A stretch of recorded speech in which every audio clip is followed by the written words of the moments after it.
বিশ্বনাথত মুখ্যমন্ত্ৰী হিমন্ত বিশ্ব শৰ্মা বিহালীত 4টা কাৰ্যসূচীলৈ উপস্থিত হৈছে অসমৰ মুখ্যমন্ত্ৰী হিমন্ত বিশ্ব শৰ্মা প্ৰথমে তেওঁ বিহালীৰ বৰভিল চাহ বাগিচাৰ কালী মন্দিৰত আশীষ লয় আৰু তাৰ পিছতে শিশু উন্নয়ন প্ৰকল্পৰ অধীনত চিলাহৰণ প্ৰাথমিক বিদ্যালয়ৰ প্ৰাংগণত 3 পৰা 6 বছৰীয়া কণকণ শিশুক পুষ্টিকৰ খাদ্য বিতৰণ কৰে আমি পোনপটীয়াকৈ গৈছো অনুষ্ঠানৰ মাজলৈ তুষাৰ হাজৰিকা আছে আমাৰ লগত তুষাৰ আপোনাৰ ওচৰলৈ আহিছো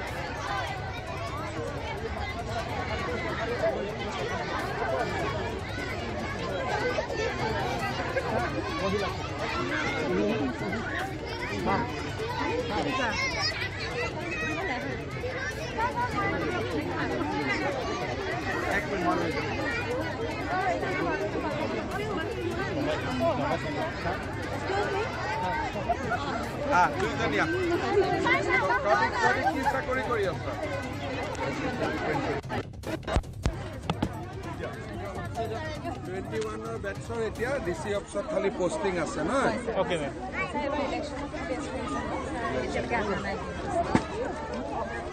দুদিন পিছত অহা বছৰ এদিন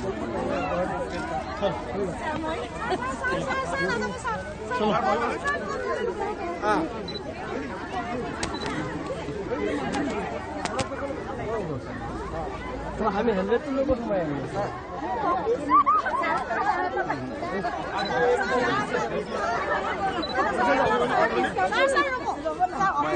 মই মাত দি যাম তুমি একদম টেনশ্যন নল'বা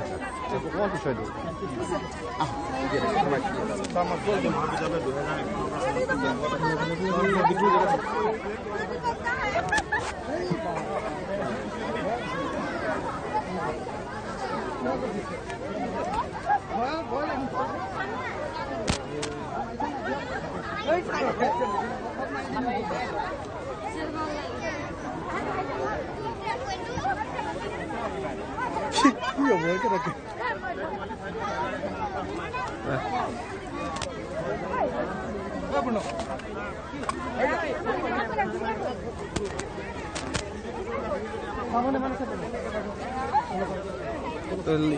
एंगल मिला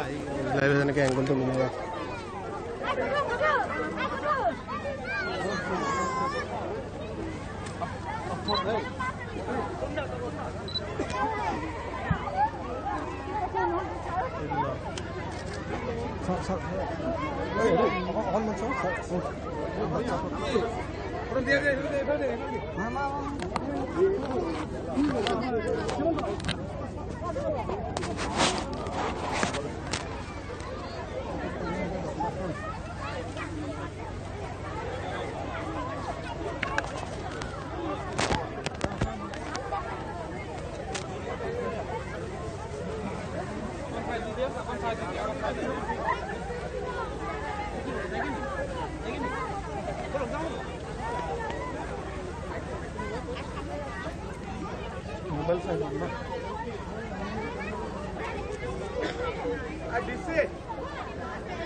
डीसी सर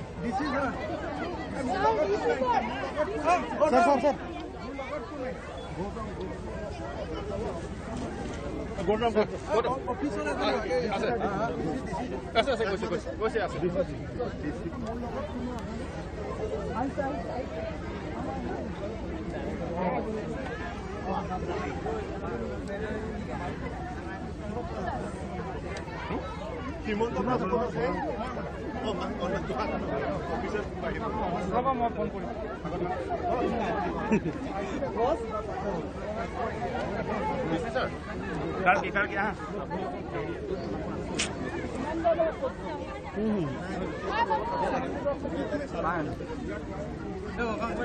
জানো আৰু পাইছো নেটৱৰ্ক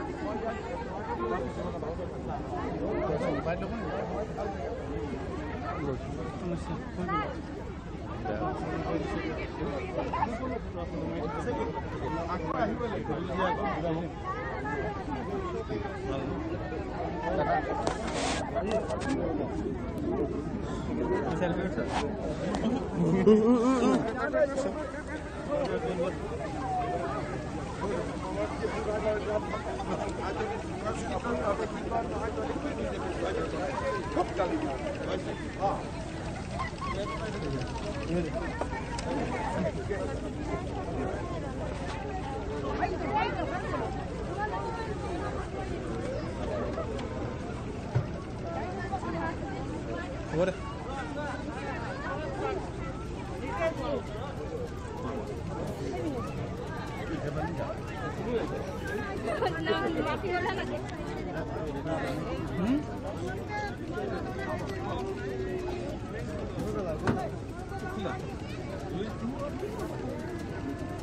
बोला बोल বিশ্বনাথত মুখ্যমন্ত্ৰী হিমন্ত বিশ্ব শৰ্মা আৰু মুখ্যমন্ত্ৰীৰ কাষত পাই এনেকৈ সকলো লোক উৎফুল্লিত হৈ পৰিছে এখন সেলফি ল'বলৈ কিছু কথা পাতিবলৈ এনেকৈ উৎফুল্লিত হৈ পৰা দেখিবলৈ পোৱা গৈছে লোকসকলক বিশ্বনাথত মুখ্যমন্ত্ৰী হিমন্ত বিশ্ব শৰ্মা বিহালীত 4টা কাৰ্যসূচীলৈ উপস্থিত হৈছে অসমৰ মুখ্যমন্ত্ৰী হিমন্ত বিশ্ব শৰ্মা প্ৰথমে তেওঁ বিহালীৰ বৰভিল চাহ বাগিচা কালী মন্দিৰত আশীষ লয় আৰু তাৰ পিছতে শিশু উন্নয়ন প্ৰকল্পৰ অধীনত চিলাহৰ প্ৰাথমিক বিদ্যালয়ৰ প্ৰাংগণত 3 পৰা 6 বছৰীয়া কণ শিশুক পুষ্টিকৰ খাদ্য বিতৰণ কৰে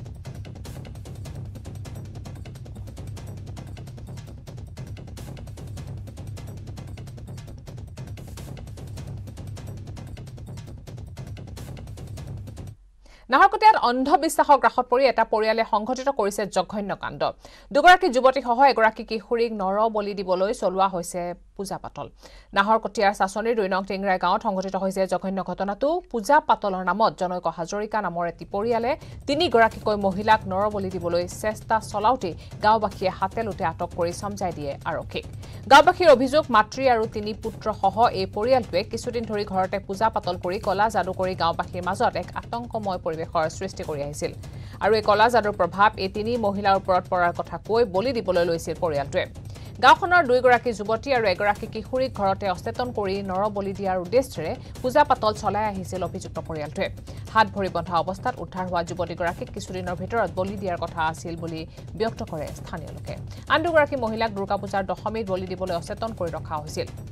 ঘটনাত জড়িত মহিলাসহ 4 জনক ইতিমধ্যে গ্ৰেফতাৰ কৰিছে আৰক্ষীয়ে ইফালে যুৱতী আৰু কিশোৰীগৰাকীক পৰা সন্ধানহীন হৈ পৰাত পৰিয়ালৰ লোকে বিচাৰ খোচাৰ কৰাত সমগ্ৰ ঘটনা পোহৰলৈ আহে নৰবলি ঘটনাটো সন্দৰ্ভত আৰক্ষীয়ে অস্বীকাৰ কৰিছে যদিও অধিক তদন্তৰ পিছতহে মানে কিবা পিং মাৰি কেনে ৰাইজে জনালে যে এনেকুৱা ঘটনা এটা হৈছে 3 গৰাকী মহিলাক তাত আবদ্ধ কৰি ৰাখিছে তো লগে লগে আমাৰ পুলিচৰ মানুহ গ'ল তালে এগৰাকী ছোৱালীক বান্ধি থোৱা অৱস্থাতে পাইছিলে বান্ধি থোৱা অৱস্থাত পাইছে বাকীখিনিতো বান্ধি থোৱাত নহয় আৰু নৰবলি প্ৰশ্নটো আমি তেনেকৈ এতিয়ালৈকে পোৱা নাই এইটো হৈছিলে যে তেওঁ মানুহগৰাকী যিটো তেওঁ ওলোৱা বুলি কৈছিলে যে তাৰ আই ওলাইছে যাৰ কাৰোবাৰ যদি অসুখ হৈ আছে আইক দেখা দিলে অসুখ ভাল হ'ব সেইটো এটা হাৱা এটা সৃষ্টি কৰিবলৈ চেষ্টা কৰিছিলে আৰু সেইটো কাৰণে পূজা পাতলবোৰ তেনেকৈয়ে তেওঁ কৰি আছে বুলি আমি গম পাইছিলোঁ বিশেষকৈ অন্যখিনি কথা আমি এতিয়ালৈকে গম পোৱা নাই এতিয়া আমি এতিয়ালৈকে 4 জনকে এটা কেছ ৰেজিষ্টাৰ কৰি আমি এৰেষ্ট কৰিছোঁ আৰু তেওঁলোকে এনেকুৱা কৰিবলৈ গৈ আছিলে গাঁওখন মানে গোটেই গাঁওখন মানে শেষ কৰা ষড়যন্ত্ৰ এটা কৰি আছিলে আৰু তেওঁলোকে বলি চিষ্টেম কৰিছে মানে ভণ্ড তপস্বী যিকেইজন ওলালে তেওঁলোকে হঠাতে নামঘৰলৈ ৰাতিপুৱা মিস্ত্ৰী আহিছিলে মিস্ত্ৰীকো সোমাব নিদিলে গতিকে তাৰ পাছত আমি এই অলপ দেৰি পাছতে তেওঁলোকে কিবা নৰবলি দিয়াৰ কথা উলিয়ালে মুণ্ডন কৰিবলৈ খুৰ কটাৰী আনি ল'লে সেইকাৰণে লগে লগে আমি খবৰ পাই আহিলোঁ আহি তেওঁলোকক ইয়াৰ পৰা ধৰি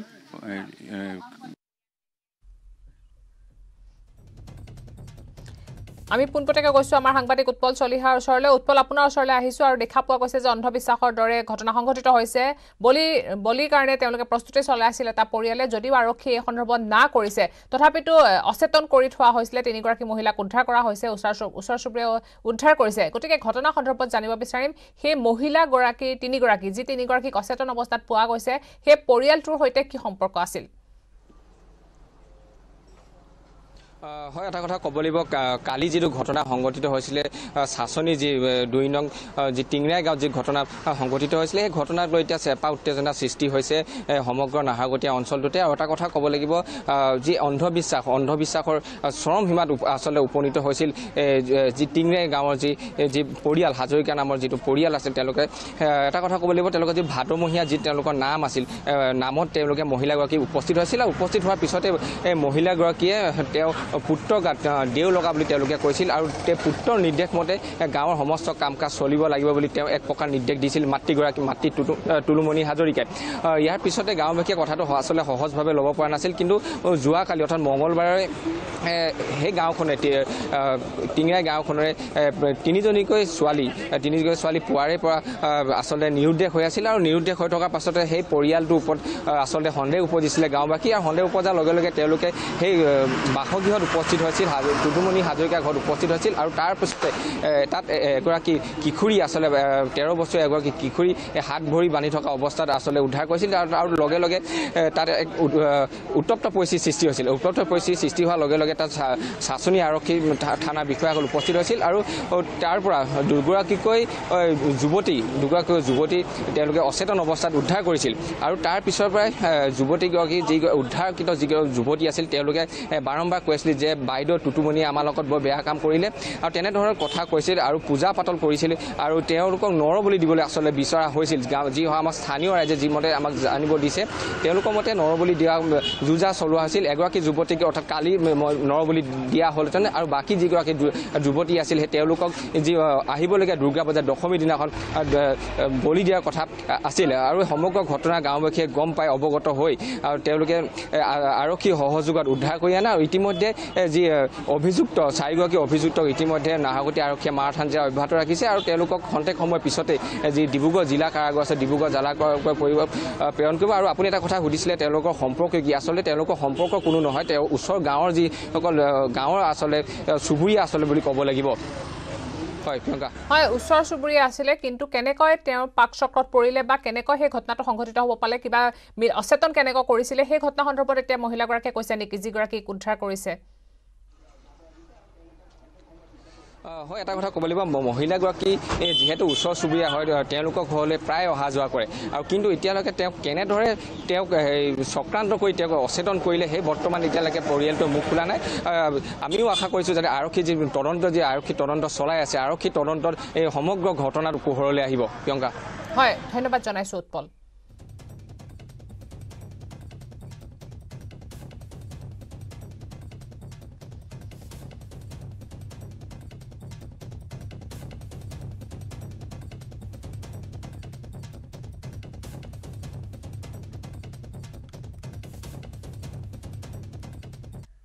মিডডেত এটা চাৰু খবৰ, কিন্তু তাৰ আগতে লৈছে এটা সৰু বিৰতি।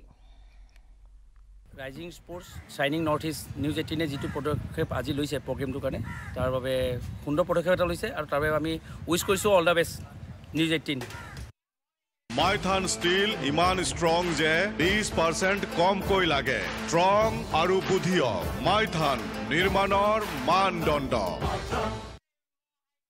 নিউজ হেডলাইন আগবঢ়াইছে পেট চফা আয়ুৰ্বেদিক চূৰণ। পেট চফা প্ৰতিদিনে মজা।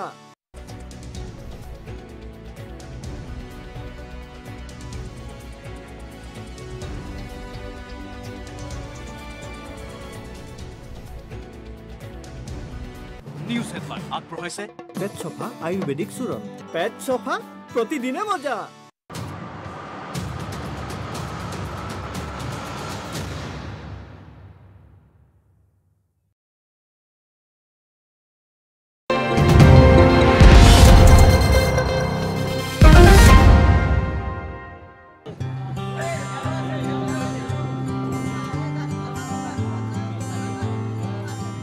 বহু অপেক্ষাৰ অন্তত জলেশ্বৰবাসীলৈ আহিল এটা ভাল খবৰ, কিয়নো জলেশ্বৰ ফেৰীঘাটত আনুষ্ঠানিকভাৱে মুকলি হ'ল MV প্ৰতিভা নামৰ ফেৰীখন। জানিব পৰা মতে পুৱা 9 বজাত জলেশ্বৰৰ পৰা ধুবুৰীলৈ আৰু দুপৰীয়া 2 বজাত ধুবুৰীৰ পৰা আকৌ জলেশ্বৰলৈ এই ফেৰীখন উভতি আহিব। 2012 চনত ধুবুৰী জিলাৰ মেডেৰটাৰী আৰু সদ্য সংঘটিত নিমাতীঘাটৰ মৰ্মান্তিক ফেৰী দুৰ্ঘটনাৰ পিছত যথেষ্ট তৎপৰ হোৱা দেখা গৈছে ৰাজ্যৰ আভ্যন্তৰীণ জল পৰিবহণ বিভাগ। তাৰ মাজতেই এক দীৰ্ঘদিনীয়া সমস্যাৰ অন্ত পৰিল জলেশ্বৰবাসীৰ। এইটো চিষ্টেম বহুত ভাল লাগিছে, যদি এইটো এনেকৈ চলি থাকে এইটো এটা ঐতিহাসিক পদক্ষেপ বুলি মানে আমি ভাবিম। এইটো চিষ্টেম মানে বৰাবৰৰ কাৰণে চলি থাকিব লাগে। এই চিষ্টেম নাছিল, গতিকে আজি যে এই চিষ্টেমটো হৈছে ইয়াৰ কাৰণে আমি যথেষ্ট সুখী আৰু আনন্দিত। হ্যাঁ অবশ্যই সুৰক্ষা পাম, এইটো সুৰক্ষা পাবলগীয়া বস্তুৱেই হয়, সুৰক্ষা পোৱাটো সম্ভৱ। আপুনি ক'ৰ পৰা কলেজ যাব? মই ইয়াৰ পৰা ধুবুৰীলৈকে যাম। হ্যাঁ 2 টকা এটা ঘূৰাই দিছে মোক, 38 টকা। মানে ধন্যবাদ জনাম যে এই চিষ্টেম, এই পদক্ষেপটো মানে আমি আদৰণি জনাইছোঁ এই পদক্ষেপত।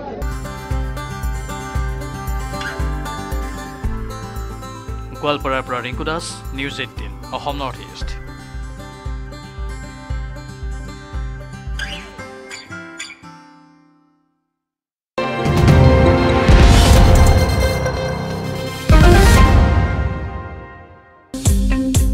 উজনিত নামনিৰ বিধায়কৰ দল, নামফেকে গাঁৱত সৰ্বদলীয় বিধায়কৰ দল, চাংঘৰত বহি পাতিলে মনৰ কথা, জুতি ললে খৰি।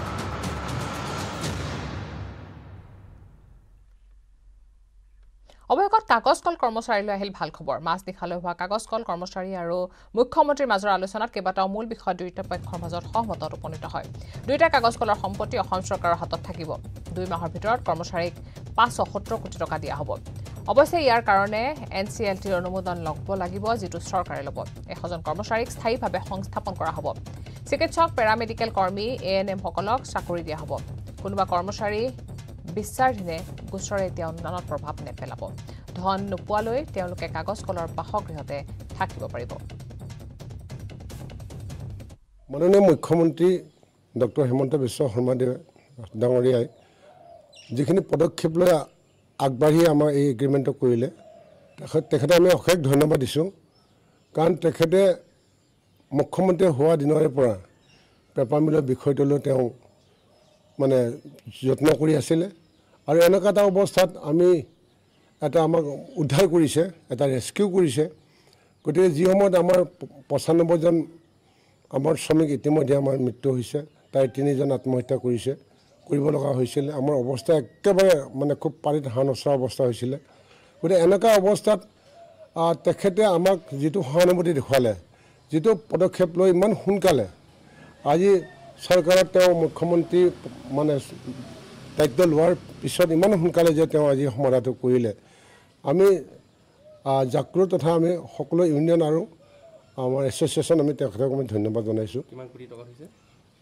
আমাৰ অলমষ্ট 570 কোটি টকা, 570 কোটি টকা এটা পেকেজ এটা তেখেতে আমাক দিছে। আৰু যেতিয়ালৈকে লিকুইডেশ্যন হৈছে, তেতিয়া সেই লিকুইডেশ্যন হোৱা তেতিয়ালৈকে আমাক গোটেই চেলাৰী বা তেনেকুৱা ধৰণৰ মানে এনেই মানে ডিউজবিলাক তেওঁ ক্লিয়াৰ কৰিছে।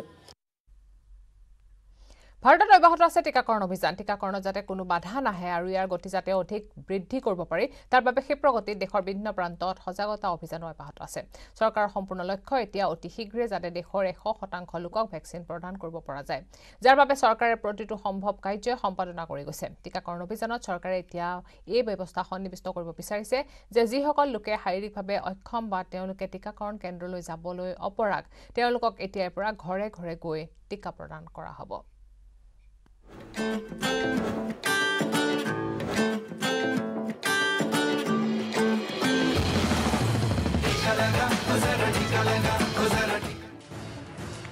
কোভিড-19ৰ টীকাকৰণে স্বাভাৱিকতেই ভাৰতত ব্যাপক গতি লাভ কৰিছে। চহৰৰ পৰা গাঁৱলৈকে প্ৰতিদিনেই লাখ লাখ লোকক টীকাকৰণ কৰোৱা হৈছে। যিসকল লোকে প্ৰথমে টীকা গ্ৰহণ কৰিবলৈ অনীহা প্ৰকাশ কৰিছিল,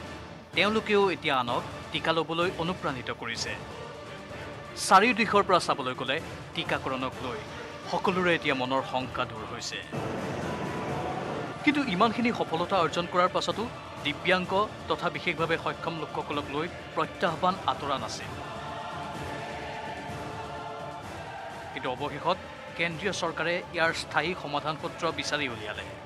যাৰ অধীনত যিসকল বিশেষভাৱে সক্ষম বা দিব্যাংগ লোকে টীকাকৰণ কেন্দ্ৰত গৈ টীকা ল'ব পৰা নাছিল, তেওঁলোকক এতিয়া স্বাস্থ্য বিভাগৰ তৰফৰ পৰা ঘৰে ঘৰে টীকাকৰণৰ ব্যৱস্থা কৰা হৈছে।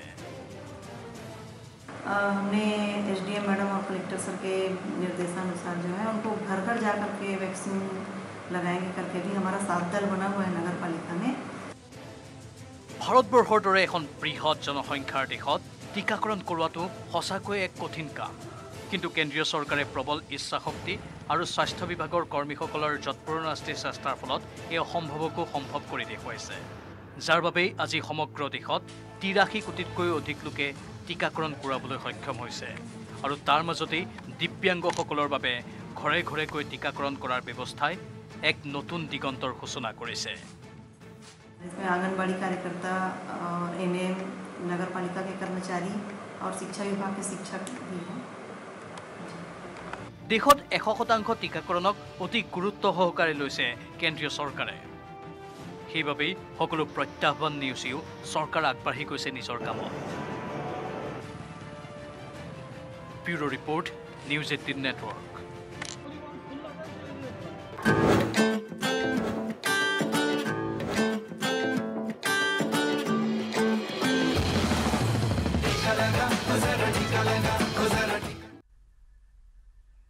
যোৱা সেপ্টেম্বৰ নিমাতীঘাটৰ হুকাবহত নাও দুৰ্ঘটনাত প্ৰাণ হেৰুৱা লখিমপুৰ ৰামপুৰ মাধৱপুৰৰ ইন্দ্ৰেশ্বৰ বৰা ওৰফে জান বৰাৰ ঘৰলৈ আজি আহিব মুখ্যমন্ত্ৰী হিমন্ত বিশ্ব শৰ্মা বিয়লি 4:30 বজাত হেলিকপ্টাৰ যোগে মৃতকৰ ঘৰত উপস্থিত হ'ব মুখ্যমন্ত্ৰীগৰাকী উল্লেখযোগ্য যে 8 সেপ্টেম্বৰ নাও দুৰ্ঘটনাত সংঘটিত হোৱাৰ পিছত 11 সেপ্টেম্বৰ বিশ্বনাথ ঘাটত উদ্ধাৰ হৈছিল ইন্দ্ৰেশ্বৰ বৰাৰ মৃতদেহ আজি তেওঁৰ বাসগৃহত উপস্থিত হ'ব মুখ্যমন্ত্ৰীগৰাকী বিয়লি 4:30 বজাত হেলিকপ্টাৰ যোগে তেওঁৰ ঘৰলৈ যাব মুখ্যমন্ত্ৰী আমি এই বিষয়ে কথা পাতিম আমাৰ সাংবাদিক সঞ্জীৱ লাহনৰ সৈতে সঞ্জীৱ আপোনাৰ ওচৰলৈ আহিছো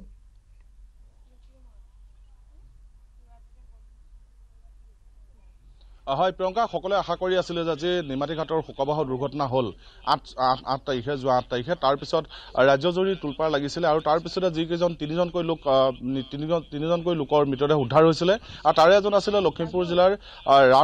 ৰামপুৰ মাধৱপুৰৰ ইন্দ্ৰেশ্বৰ বৰা ওৰফে জান বৰা আৰু সেই দুঃসংবাদটো পোৱাৰ পিছতে সকলোৱে আশা কৰিছিল যে যিহেতু এইটো এটা সাংঘাতিক এটা দুৰ্ঘটনা বহু ডাঙৰ দুৰ্ঘটনা আৰু তাৰ পিছতে আহি ৰাজ্যৰ বিভিন্ন জন লোক আহি উপস্থিত হৈছিল আৰু মুখ্যমন্ত্ৰী উপস্থিত হ'ব বুলি সকলোৱে আশা কৰিছিল আৰু সেই দিনটো আজি সমাগত আজি ঠিক বিয়লি 4:30 বজাত আমাৰ হাতত থকা তথ্য অনুসৰি মুখ্যমন্ত্ৰী ডক্টৰ হিমন্ত বিশ্ব শৰ্মা আহি ইন্দ্ৰেশ্বৰ বৰাৰ ঘৰত উপস্থিত হ'ব আৰু সেই উপলক্ষত ইতিমধ্যে ইন্দ্ৰেশ্বৰ বৰাৰ ঘৰত লখিমপুৰ জিলা প্ৰশাসনে যিখিনি নিৰাপত্তামূলক ব্যৱস্থা গ্ৰহণ কৰিব লাগে সেইখিনি কটকটীয়া কৰি তুলিছে আৰু ইন্দ্ৰেশ্বৰ বৰাৰ পৰিয়ালো ইতিমধ্যে মুখ্যমন্ত্ৰীজনক সাক্ষাৎ কৰিবৰ কাৰণে সাজু হৈছে মই দেখুৱাই আছো প্ৰথমে দেখুৱাই ল'বলৈ যত্ন কৰিছো ইন্দ্ৰেশ্বৰ বৰাৰ বাসগৃহৰ পৰা দেখুৱাই আছো এনেদৰে যি নিৰাপত্তামূলক ব্যৱস্থা কৰিব লাগে প্ৰশাসনৰ ফালৰ পৰা আৰক্ষী প্ৰশাসনৰ ফালৰ পৰা সকলোখিনি কৰিছে আৰু ইয়াত যাতে কোনো খুঁটি ৰৈ নাযায় বা কোনো ধৰণৰ ইয়াত যাতে ত্ৰুটি নাথাকে তাৰ কাৰণে প্ৰশাসনৰ ফালৰ পৰা ব্যৱস্থা কৰিছে আৰু ইন্দ্ৰেশ্বৰ বৰাৰ যি পৰিয়াল আছে জান বৰাৰ পৰিয়াল আছে তেওঁলোকো আজি সাজু হৈছে যে মুখ্যমন্ত্ৰীজনক তেওঁলোকে অন্ততঃ এই দুৰ্ঘটনাটোৰ যি পৰা তেওঁলোকে এজন পৰিয়ালৰ কুটুম বুকুৰ অতি আপোন এজন হেৰুৱাবলগীয়া হ'ল তাৰ তেওঁলোকৰ কথা কেনেকৈ মুখ্যমন্ত্ৰীৰ আগত ক'ব সেই ইতিমধ্যে প্ৰস্তুত হৈছে মই ভাতৃক লগ পাইছোঁ কথা পতাৰ যত্ন কৰি মই আপোনাৰ ওচৰলৈকে আহিছোঁ যদি সম্ভৱ হয় অলপ আগুৱাই আহক মুখ্যমন্ত্ৰী আহি 4:30 বজাত পাবহি এই দুঃসংবাদটোৰ বিষয়ে সকলোৱে জ্ঞাত মুখ্যমন্ত্ৰীৰ আগত চাই সকলো ব্যক্ত কৰা হ'ব আজি নহয় জানো যিমানখিনি পাৰে দেউতাহঁতে ক'ব দেউতা আছে নবৌহঁত আছে তেখেতসকলে যিখিনি ক'বলগীয়া আছে ক'ব আৰু বাকী আমি নথৈ আনন্দিত হৈছোঁ তেখেত যে আমাৰ ঘৰত আহিব সেইটোৱে চবতকৈ এটা ডাঙৰ কথা আমাৰ এইটো অঞ্চলত আজিলৈকে কোনো তেনেকুৱা চিফ মিনিষ্টাৰ আজিলৈকে অহা নাই আমাৰ গাঁওবাসী বা আমি নথৈ আনন্দিত হৈছে এইটো কথাতে যে তেখেত আমাৰ সুখৰ সংবাদ এটা ল'বলৈ যে আহিব সেইটো আমি বহুত গৌৰৱান্বিত হৈছোঁ মানে সুখৰ সমভাগী হ'বলৈ অহাৰ কাৰণে ভাল পাইছে আৰু এটা কথা আৰম্ভণিৰ পৰা বিভিন্ন দল সংগঠনে হওক আপোনালোকৰ পৰিয়ালে নকলেও আমি সকলোৱে দাবী কৰি আহিছিলোঁ যে আৰ্থিক নিৰাপত্তাৰ কথাই কওক বা ভৱিষ্যত নিৰাপত্তাৰ কাৰণে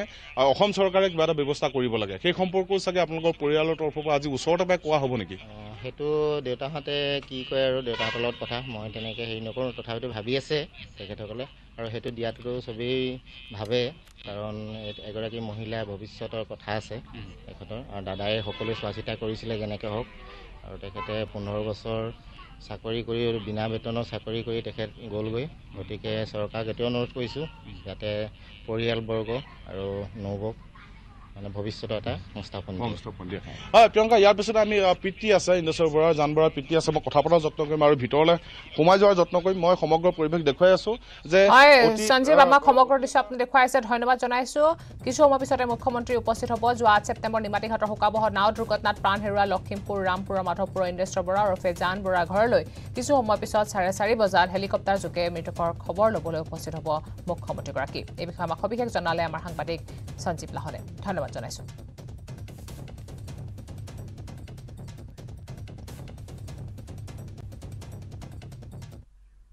আৰু ইয়াৰ লগে লগে সময় হৈছে আমি ডেট পৰা বিদায় লোৱাৰ নমস্কাৰ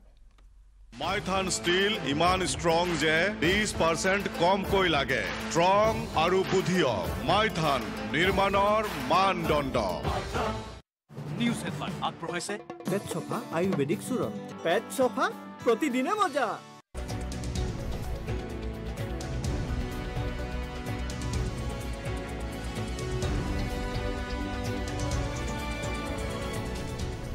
নিউজ হেডলাইন আগবঢ়াইছে পেট চফা আয়ুৰ্বেদিক চূৰণ পেট চফা প্ৰতিদিনে মজা